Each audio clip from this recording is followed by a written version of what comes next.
bado naendelea kusoma kitabu changu hichi cha Slow Poison, na kuna kitu kimoja nimekisoma hapa, I thought it was very interesting, kwamba mwaka 1964 palikuwa na uasi jeshini katika nchi zote tatu za Afrika Mashariki: Tanzania, Kenya na Uganda. Sasa what's more interesting ni kuhusiana na namna ambavyo hizi nchi tatu zilikuja kuhandle majeshi yao haya baada ya kuwa wamezima uasi. Kenya wao waliita wanajeshi wa Uingereza wakabaki kwa muda mrefu kwa ajili ya kutuliza hiyo oda jeshini. Uganda wao waliwasamehe wale wote waliosadikika kuwa vinara mstari wa mbele katika uasi huo, na wakawapa madai yao yote, kuongezewa mishahara pamoja na madai mengine ambayo walikuwa nayo. Kwa Tanzania wenyewe waliwafukuza wale wote wanajeshi waliosadikika kuwa ni vinara wako mstari wa mbele katika uasi huo. Halafu sasa wakawa replace na vijana kutoka kwenye chama.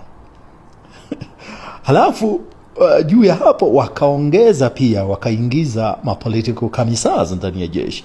Maana yake siasa sasa ikaingizwa jeshini.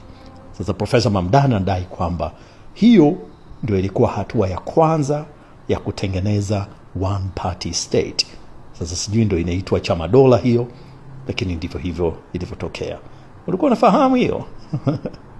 Anachojaribu kukisema hapa huyu mtangazaji na ripota wa kituo cha BBC ni kwamba Profesa Mamdani kwenye kitabu chake ambacho amekituonyesha hapa ni kwamba ameeleza kiundani sababu ya kwa nini CCM ndio chama pekee ambacho kimekuwa kikitawala Tanzania mpaka dakika hii hapa, ndio chama ambacho kina nguvu zaidi ya vyama vyote ambavyo vimekuwa vikijaribu kuingia madarakani kwenye uchaguzi kwenye chaguzi zilizopita Tanzania. Sasa hapa anasema kwamba ni mfumo fulani hivi ambao ulifanyika, wakawachukua vijana ambao walikuwa ni vijana wa chama, tunasema kama UVCCM kwa mfano, yani umoja wa vijana wa CCM kipindi hiko, ndio wakapewa fursa ya kuingia jeshini. Sasa wao waliingia kuwekwa jeshini, lakini ni kama ni system ambayo iliwajenga wana CCM wote wakaingia jeshini. Ndio maana CCM wao inaonekana kuwa na nguvu sana, kitu ambacho pia walikuwa wakili Mwabukusi alikuwa anasema kwamba sasa hivi nchi imefika sehemu ambayo ukitaja tu ukiongea